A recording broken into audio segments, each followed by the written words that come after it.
നമസ്കാരം. National broadcasting news India ജ്യോതിഷ വിഭാഗത്തിലേക്ക് സ്വാഗതം. ഇന്ന് 2025 സെപ്റ്റംബർ 11, മലയാള മാസം ചിങ്ങം 26, കൊല്ലവർഷം 1201 ആണ്ട്. ഇന്നത്തെ നക്ഷത്രഫലങ്ങൾ. അശ്വതി. തൊഴിലും സാമ്പത്തിക രംഗത്തും നല്ല പുരോഗതി ഉണ്ടാകും. പഠനത്തിൽ ശ്രദ്ധയുയരുന്നു. ആരോഗ്യത്തിന്മേൽ ചെറിയ ക്ഷീണമുണ്ടാകാം. പരിഹാരത്തിനായി ദുർഗാദേവിയുടെ പൂജനയും അർച്ചനയും ചെയ്യുക. ഭരണി. ധനകാര്യ കാഴ്ചയിൽ ഗുണകരം. പഴയ നഷ്ടങ്ങൾ വീണ്ടെടുക്കാം. വാക്കുകളിൽ അമിത ചൂട് ഒഴിവാക്കാൻ ശ്രദ്ധിക്കുക. പരിഹാരത്തിനായി വിഷ്ണു സഹസ്രനാമം ജപിക്കുക. കാർത്തിക. തൊഴിലും ബിസിനസ്സിലും നല്ല നേട്ടങ്ങൾ ലഭിക്കും. യാത്രയിൽ ജാഗ്രത പാലിക്കുന്നത് നല്ലതാണ്. പരിഹാരത്തിനായി ഹനുമാൻ ചാലീസ പാരായണം ചെയ്യുക. രോഹിണി. സാമ്പത്തിക വളർച്ച ഉണ്ടാകും. പുതിയ വരുമാന മാർഗങ്ങൾ കണ്ടെത്താനാകും. അനാവശ്യ ചെലവുകൾ ഒഴിവാക്കുക. പരിഹാരത്തിനായി കൃഷ്ണപൂജയും ലോഭനിയന്ത്രണവും. തിരുവാതിര. സാമൂഹിക കുടുംബ മേഖലയിൽ നേട്ടമുണ്ടാകും. യാത്രയിൽ സുരക്ഷ ഉറപ്പാക്കാൻ ശ്രദ്ധിക്കുക. പരിഹാരത്തിനായി ശിവനാമം ജപിക്കുക. പൂയം. കുടുംബ സൗഹൃദം, സന്തോഷകരമായ വാർത്തകൾ എന്നിവയുണ്ടാകും. കടബാധ്യതയിൽ നടപടിയെടുക്കാൻ ശ്രദ്ധിക്കുക. പരിഹാരത്തിനായി ദക്ഷിണാമൂർത്തി സ്തുതി ചൊല്ലുക. ആയില്യം. മാനസിക സമാധാനം, ആത്മവിശ്വാസം എന്നിവ വർദ്ധിക്കുന്നു. ജോലിയിൽ സമ്മർദ്ദം കുറയ്ക്കാൻ ശ്രദ്ധിക്കുക. പരിഹാരത്തിനായി നാഗദേവരെ പൂജിക്കുക. മകം. ധനപരിശോധനയിൽ നേട്ടം ലഭിക്കും. പുതിയ അവസരങ്ങൾ ഉണ്ടാകും. സാമ്പത്തിക ഇടപാടുകളിൽ ജാഗ്രത വേണം. പരിഹാരത്തിനായി സൂര്യനമസ്കാരം ചെയ്യുക. പൂരം. വിദ്യാഭ്യാസ തൊഴിൽ രംഗത്ത് വളർച്ചയുണ്ടാകും.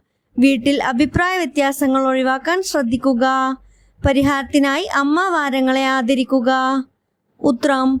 ജോലി അല്ലെങ്കിൽ ബിസിനസ്സിൽ സഹായം ലഭിക്കും. അംഗീകാരം തേടിയെത്തും. അമിത ചെലവുകൾ ഒഴിവാക്കാൻ ശ്രദ്ധിക്കുക.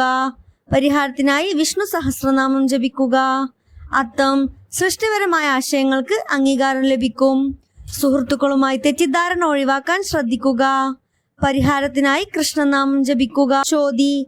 ആത്മവിശ്വാസം ഉയരും. ലക്ഷ്യങ്ങൾ സ്പഷ്ടമാകണം. പഴയ പ്രശ്നങ്ങൾ വീണ്ടും ഉയരാൻ സാധ്യതയുണ്ട്.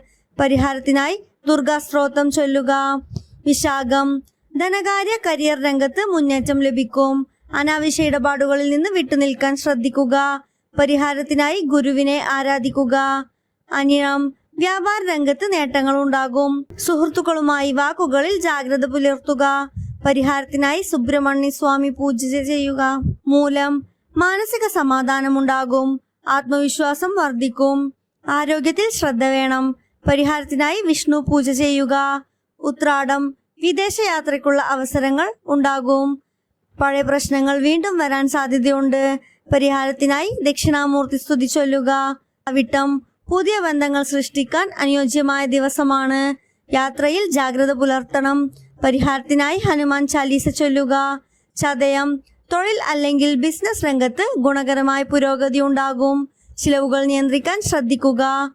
പരിഹാരത്തിനായി ശനിദേവനെ ആരാധിക്കുക. പൂരുരുട്ടാതി. ആത്മവിശ്വാസം ഉയരും. അവസരങ്ങൾ ലഭിക്കും. സമ്മർദ്ദം കുറയ്ക്കാൻ ശ്രദ്ധിക്കുക. പരിഹാരത്തിനായി കൃഷ്ണനാമം ജപിക്കുക. ഉത്രട്ടാതി. കുടുംബത്തിൽ സന്തോഷവും സമാധാനവും ഉണ്ടാകും. ആരോഗ്യത്തിൽ ശ്രദ്ധ വേണം. പരിഹാരത്തിനായി ഗുരുവിനെയും പിതൃകർമ്മങ്ങളെയും ആദരിക്കുക. രേവതി. സാമ്പത്തിക വളർച്ചയും മനസ്സിലുണ്ടാകുന്ന സമാധാനവും ഉണ്ടാകും. അനാവശ്യ തർക്കങ്ങളിൽ നിന്ന് വിട്ടുനിൽക്കാൻ ശ്രദ്ധിക്കുക. പരിഹാരത്തിനായി ഗണപതി ഹോമം നടത്തുക. ശ്രോതാക്കളുടെ ശ്രദ്ധയ്ക്ക്. ജനന സമയവും കൂറും അനുസരിച്ച് ഫലങ്ങളിൽ വ്യത്യാസം വരാം. കൂടുതൽ വിവരങ്ങൾക്കായി കാത്തിരിക്കുക. National broadcasting news India. ശുഭദിനം.